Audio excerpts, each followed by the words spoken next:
Good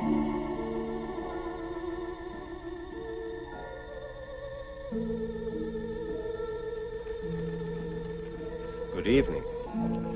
Tonight, I'm going to tell you another strange and unusual story of the unexplainable which lies behind the veil. Under powerful emotional stress, the mind and body are capable of strange, almost unbelievable feats. Tonight's story is one such case, taken from a true and documented incident. Edmond Vallier was not a man who loved lightly. When he gave his heart, it was with a deep and abiding passion meant to last for all time.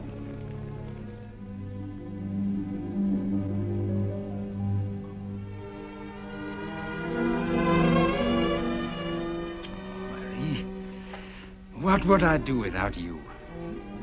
Edmond, dear, I'm very much afraid you'll have to learn to do just that. Never. You see, I'm going to be married. You're joking.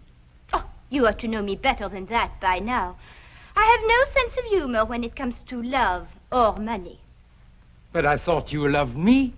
Well, of course I did. But what has that to do with it? I don't understand. Edmond, you are sweet, and I'm still very fond of you. But you've become a luxury I simply can't afford. Who are you going to marry? Darling, you'll never guess. Not in a million years. I shall soon be the wife of your publisher and employer, Charles Moncourt. Moncourt, mais pourquoi? Oh, darling, you know why. He is rich. He can afford to give me all the things I want. No. No, that I will not allow. Please don't be tiresome, darling. You know I detest a scene. Besides, I see no reasons why we can't go on being friends. Friends? Well, of course. See, I have brought you one might call it a going-away present. You writers are so symbolic.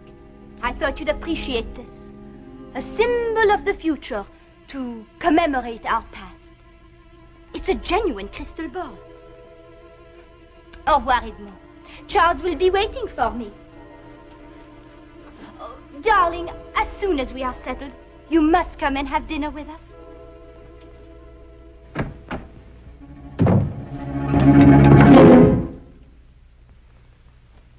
One should not destroy a thing of beauty because one despises the giver.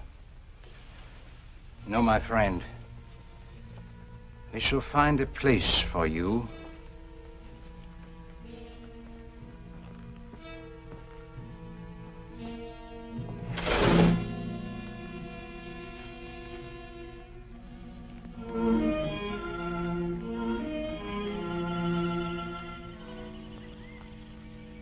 Symbol of the future, huh?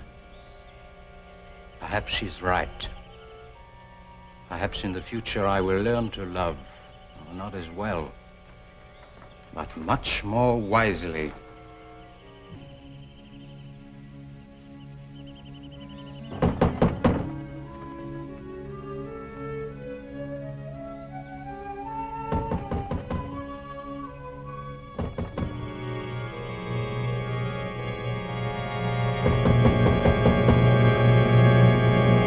Edmond! Uncle Andre. Ah, there you are, my boy. I knocked and knocked and knocked, and no one came, so I walked in myself. Well, what is this? A new acquisition? A gift, Uncle Andre. A gift? Uh-huh. Do not tell me who it was from. Let me see if I can guess. Cannot tell the time by it. Birds cannot build their nests on it. Marie. How did you know that? Well, it is so like her. Lovely, but quite useless. Oui. Ah, I see that you still love her. I don't know, Uncle Andre. I don't know whether I love her or hate her. Oh, that is a very bad sign. Let us go indoors, and I will attend to this matter myself, personally. Come, come, come.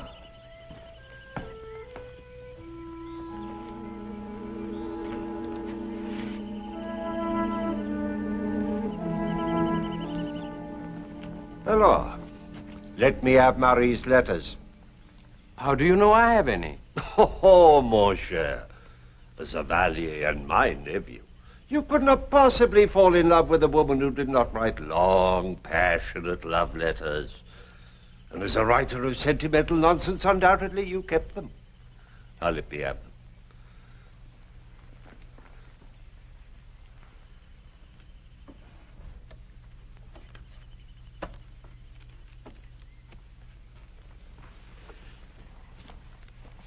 What are you going to do with them, Uncle? This! Uncle Andre! Edmond! Oh. As a seasoned campaigner in the game of love, I am going to give you some very sound advice. And as a well-brought-up young man, you will do me the courtesy of listening.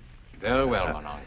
First of all, you must know that a love affair is gay, joyous. When it is over, finish. Oh, one does not cling to it as a miser to his gold. Perhaps you're right. Perhaps, but it is of a certainty. This advice I give you is the most valuable. Furthermore, the only cure for a love affair is still another love affair. Oh, Uncle. In this matter, how lucky you are to have me as your uncle. You have heard, no doubt, of my little black book. Oh, you should have. It is well known in Paris.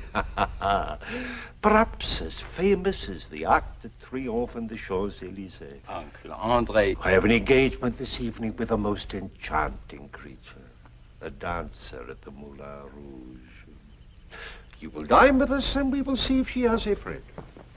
Uncle Andre, I know that you're trying to be helpful, and I thank you. But I must try to get some work done. It goes hard, eh? Oh, it does not go at all. Well, perhaps work may be the answer, but I doubt it. But remember, in any case, your Uncle Andre has the right solution. I will remember. I go now. My engagement begins at 8 o'clock. I will drop in to see you again, and I hope to see an entirely different attitude. Au revoir, mon oncle.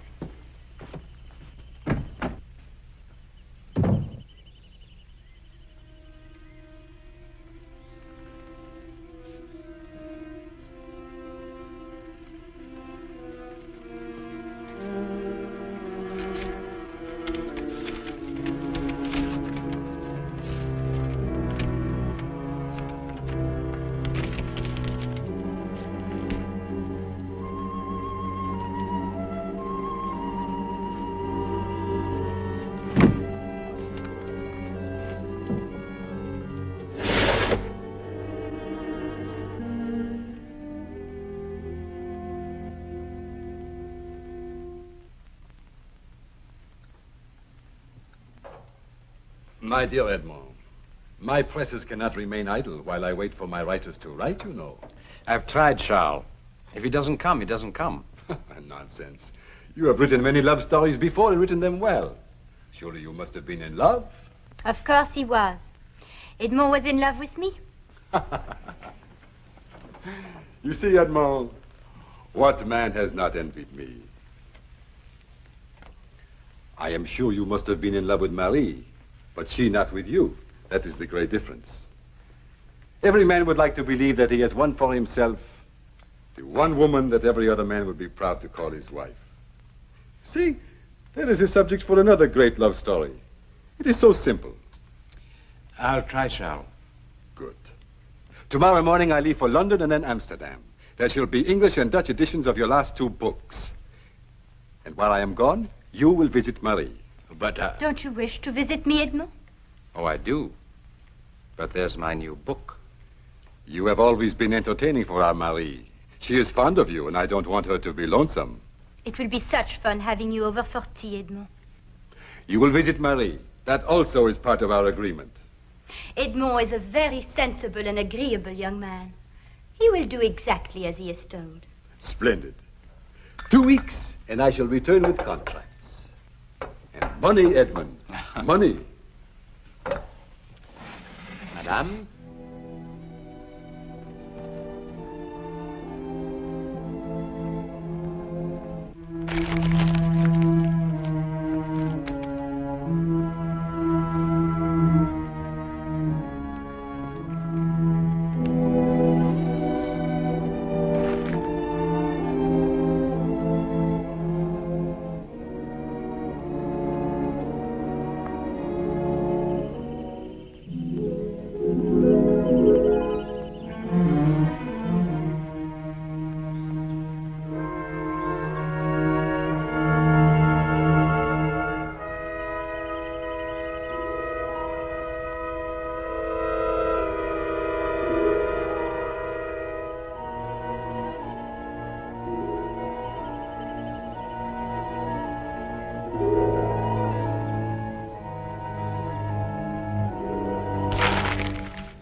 So we dine here tonight, or is it the gay life for you?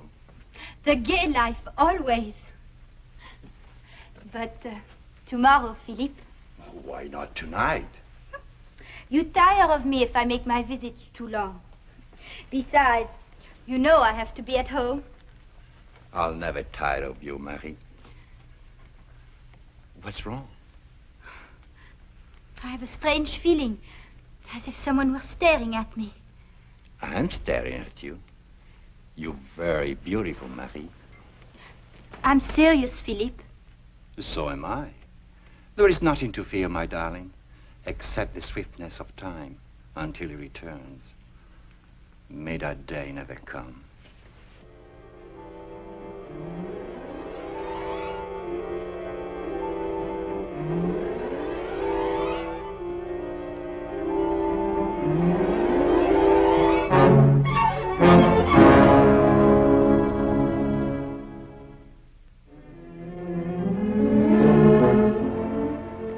Edmund, my boy, but you look terrible.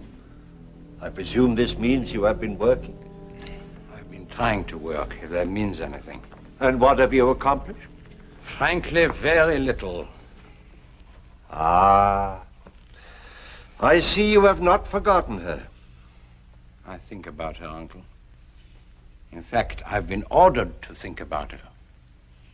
Moncourt's gone out of town on business.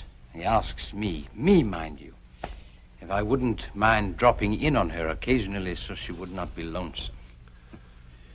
That fool! He knows I was once in love with Marie. Ah, then he is not a fool. On the contrary, he is very intelligent. Well, if I can find the time, I'll drop by. I disapprove. But I'm afraid you will find the time. Edmund, my boy, you must forget this woman. Let me get rid of this silly thing. No! I'm sorry, Uncle Andre. I didn't mean to shout at you. It is nothing, my boy. Here. Sit down. Edmund, this is not good. Never have I seen you in such a state. Oh, overwork, unrequited love. These reasons are not good enough to explain it. Now, what is the real reason? I cannot tell you. Ha! Cannot tell me. Since when have there been things we cannot tell each other? You and I. Out with it, boy. Uncle Andre. Uncle Andre, I fear I'm going out of my mind. Oh, Evalier may gamble too much, drink too much, chase too many women, if that is possible. But to go insane? Ha, never. Uncle Andre, listen to me. I see things. What sort of things? Where? In that crystal ball. I can see Marie, wherever she is. Do you really think you are going out of your mind? It's so clear.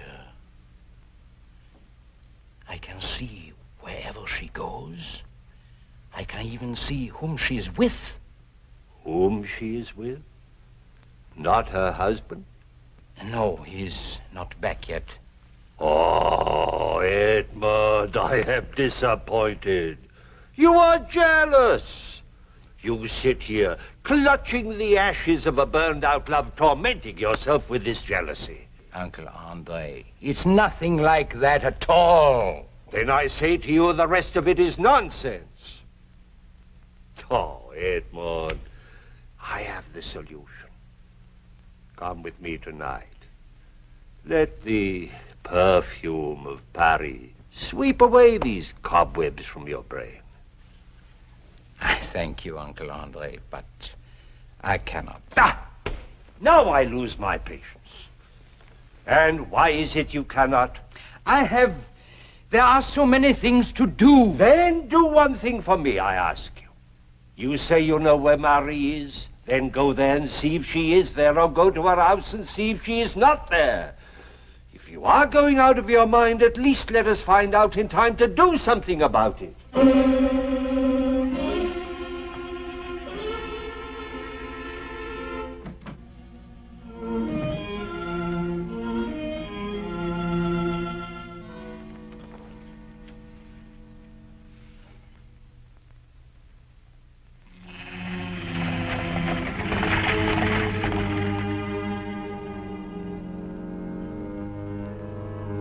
Thank you very much.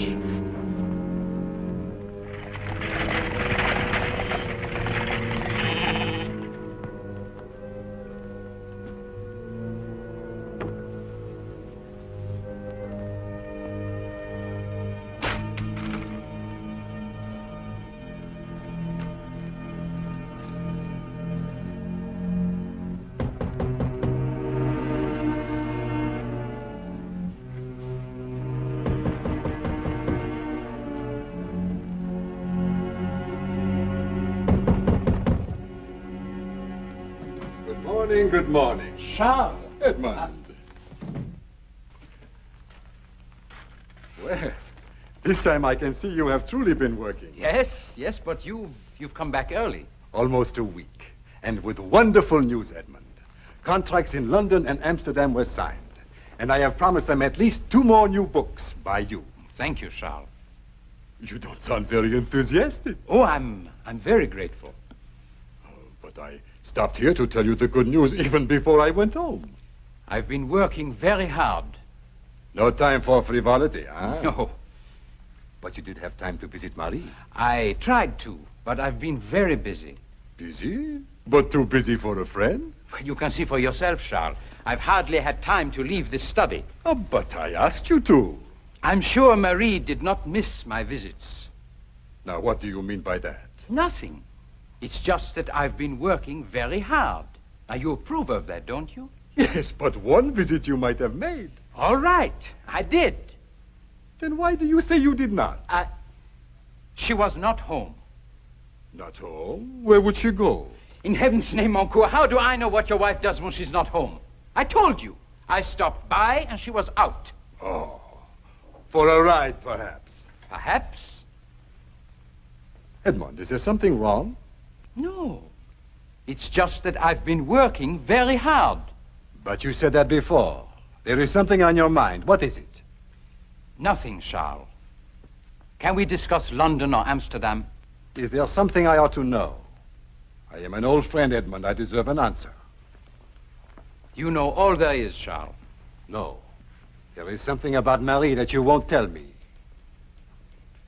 She hasn't left you, if that's what you mean. She's been home every day. First you say you did not visit her. Then you say you did. Now you say you know she is home every day. How do you know? Leave me alone, Charles. Stop asking me questions I cannot answer. It becomes clearer. There was time for frivolity. And what you cannot bring yourself to say is that Marie has found another man. And that man is you. No. It's not me. I give you fair warning, Vallier. I shall ask Marie. And if what I suspect is true, I will kill you.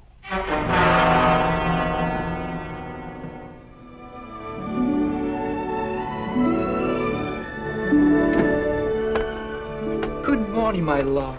I thought you never cared here. Oh. I'm running out of lies to the maid. Surely no one suspects. And that feeling of yours, does it still haunt you? Philippe, I don't know. I just don't know. After today, I don't think I should see you again. But, darling, we have an entire week. Even this morning, on my way from the station, as if eyes were following me. Yes, of course. You are very beautiful, Marie. Why should not all the eyes of Paris be staring at you? Darling. Oh.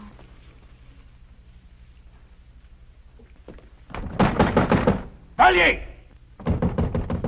Vallier! Vallier! Where is she? I warned you, Vallier. Where is she? Charles, she's not here.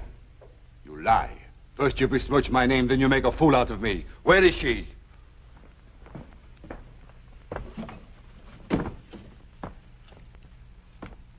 Charles, I have not talked to Marie since the day you left. You and I were friends, long before either of us ever met Marie. Will you not take my word that I am not involved with her? No, I will not. You know more than you will admit. If you were my friend, you would tell me what you know. Where does she go? Very well, Charles. I would spare you if I could, but every day, Marie goes to Paris and meets a man. Who is this man? I do not know his name. I know where he lives. He's an artist, a painter of beautiful women. How do you know all this? I have watched them every day since you left. You are a vicious liar. I was a fool to think that I could trust you. I met your Uncle Andre in Paris, and he told me that you have not left this house in days. That is true. Nevertheless, I have seen them. You are not even a good liar, Vallier. Do you think I would believe anything you say? This has gone far enough. Charles, you want proof? Yes. Very well. I'll give you proof. There. There what? Your proof. What am I supposed to see? Marie and that painter. Are you blind? She has on a gray dress with the lace at her throat and on the cuffs. Don't you see her? Edmund, there is nothing but a crystal ball. Or is this another one of your tricks? Charles, what's happening to me? I don't know. Either you are a very good actor or... I don't know. Very well. We'll find out which. Where are you going? To Paris. Either Marie is with this man right now, or you'd better have me committed to an asylum. Oh, forgive us, mademoiselle. We've come to the wrong place. Edmond, let me take you home. You are not well. I should have realized. They're here. I know they're here.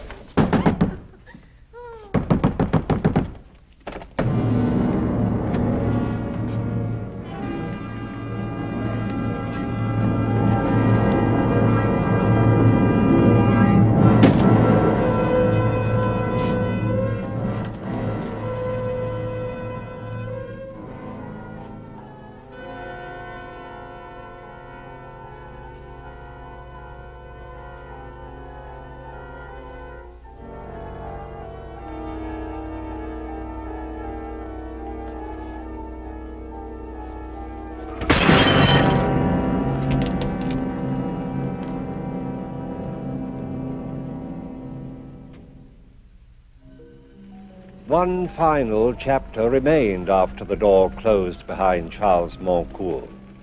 Based on Edmond Vallier's testimony of what he had seen in the crystal ball, Moncourt was granted a divorce, the only time that evidence of this kind has ever been accepted in a court of law. But although his testimony was accepted, there has never been an explanation as to how happenings of this kind occur. please join me again for another journey into the world of the unexplainable which lies behind the veil. Good night.